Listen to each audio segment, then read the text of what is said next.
Lamont Butler, and this should come as no surprise. In fact, it's deja vu all over again. He did the same thing last year. Lamont Butler on Instagram, also on Twitter, declaring for the NBA draft, but maintaining his collegiate eligibility. But the key point here, Jim, is this. First of all, I would argue he's probably the most decorated player in the history of the program. Has not had the best season in the history of the program, but in terms of most memorable accomplishments and his winning, he's got 7 tournament wins. He's got all these tournament titles, Mount West, regular season, postseason. Does that outweigh Mount West Conference Player of the Year awards and scoring? And I think so. Wouldn't you rather have the team success than the individual success? Well, that's why I say decorated.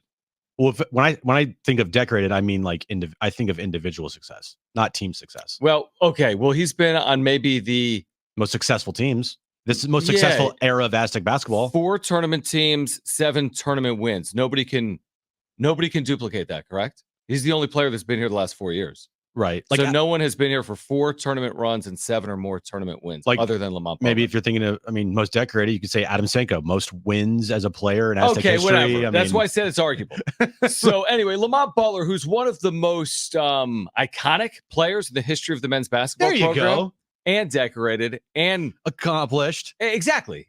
And good. He's just had an amazing overall career. Yeah. He has declared for the NBA draft. He has kept his eligibility. The key here is he has not entered the transfer portal. And this is very similar to a year ago. He did the same thing. Remember, he worked out for teams. Yeah. He went to Las Vegas to train for maybe 6 or 8 weeks. And then ultimately he determined that he wasn't going to go into the NBA draft. He was going to come back for a 4th year. He's got a 5th year of eligibility.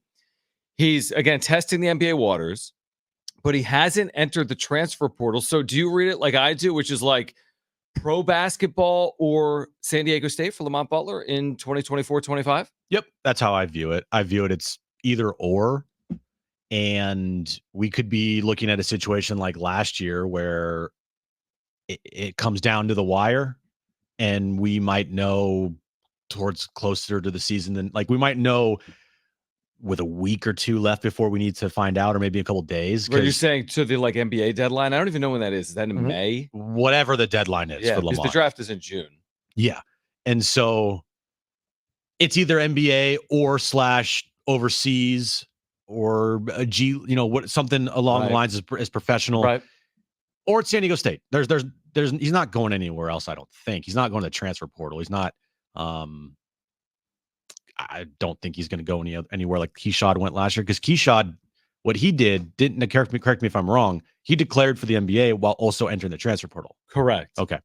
Lamont didn't do that. So to me, that signals San Diego State or professional in some aspect or some way. I just think with Lamont Butler, and listen, he's able to do whatever he's able to do. In this era and this age, we see so much movement that nobody is going to say that it's impossible to envision Lamont Butler playing somewhere else. But it is Lamont Butler who hit the shot, who has been as celebrated as a San Diego athlete as anyone in recent history, and has such good ties to the area. He's from Riverside. His family's at every single game. It's just hard. I'm trying to envision him in a collegiate uniform that isn't San Diego State. It's hard to envision. You never say never in today's world, but I think it was very deliberate with what he said here today. A lot of players, I'll use an example, Bronny James today, officially not just testing NBA waters, but also entering the transfer portal. So it's very easy to just do that. I will say this. If you enter the portal at San Diego State,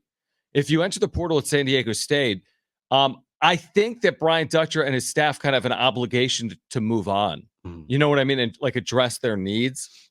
So by not entering the portal, maybe you're telling Brian Dutcher, hey, listen, I'm going to be back. If I'm not in the NBA draft, I'm going to be back in 2024-25. Well, if Lamont does not come back, there are going to be there's already significant holes on this roster, as we know, going into next year. You have to replace a guy that was an All-American and all-time leading scorer in Aztec history as far as points for a single season goes, and Jaden Ledee.